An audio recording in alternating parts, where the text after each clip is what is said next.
দেশের অর্থনীতির প্রাণঘাত তৈরি পোশাক শিল্প থেকে গেল ডিসেম্বরে রপ্তানি আয় এসেছে ৩২৩ কোটি ৪১ লাখ ডলার, যা আগের মাসের চেয়ে ২.৯৭% বেশি হলেও তা এক বছর আগের তুলনায় ১৪.২৩% কম।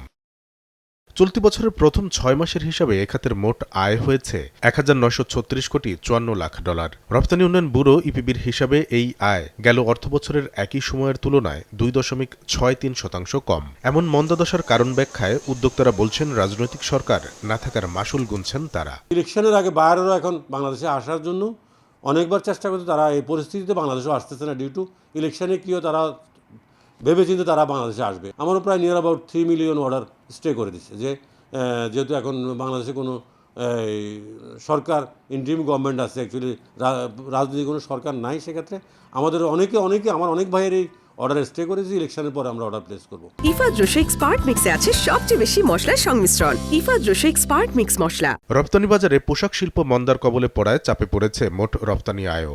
গেল ৬ মাসে এক বছর আগের একই সময়ের তুলনায় ২.19% কমে নেমেছে ২,৩৯৯ কোটি ৬৯ লাখ ডলারে।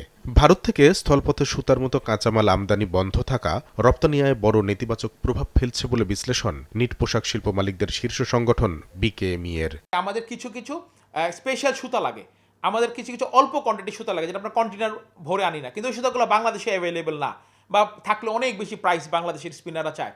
ফলে সেই অর্ডারগুলো আমরা এখন কম্পিটিটিভনেস হারাইছি, বাইরে আমাকে দিচ্ছে না, ইন্ডিয়াতে বা ভিয়েতনামের অর্ডারগুলো দিয়ে দিচ্ছে, আমরা সেই অর্ডারগুলো হারাইছি। আপনি দেখবেন যে এপ্রিলে যখন বেনাপোল বন্ধ হয়ে গেল, আপনি দেখেন তার 4 মাস, ঠিক জুলাইয়ের পরের থেকে আপনি 5 মাস হিসাব করেন, আমাদের এক্সপোর্ট মাইনাস। বছর ব্যবধানে গেল ডিসেম্বরে ১২.৩৬% কমেছে চামড়া শিল্পের রপ্তানি আয়। এ অবস্থায় রপ্তানি আয় বাড়াতে সরকারকে দূরদর্শী কৌশল নিয়ে এগিয়ে আসার পরামর্শ অর্থনীতিবিদদের। ব্যাংক, বিমা, পরিবহন প্রত্যেকটা খাতে কিন্তু একটা চাপের মধ্যে চলে গেছে। প্রথমত যে আমাদের বাণিজ্য মন্ত্রণালয়, তার এখন খুবই অ্যাক্টিভ হতে হবে এবং আমাদের সামনে যে সমস্ত বাণিজ্য চুক্তিগুলো রয়েছে, তো সেগুলো খুব দ্রুত স্বাক্ষর করার জন্য সচেষ্ট হতে হবে এবং নতুন নতুন আমাদের মার্কেট আইডেন্টিফাই করে তো সেখানে এক্সপানশন দরকার। একই অবস্থা পাট খাতেও। এক বছর আগের তুলনায় গেল ডিসেম্বরে প্রায় 4.5% কমলেও ডিসেম্বর পর্যন্ত 6 মাসের হিসাবে 0.31% বেড়েছে এ খাতের আয়।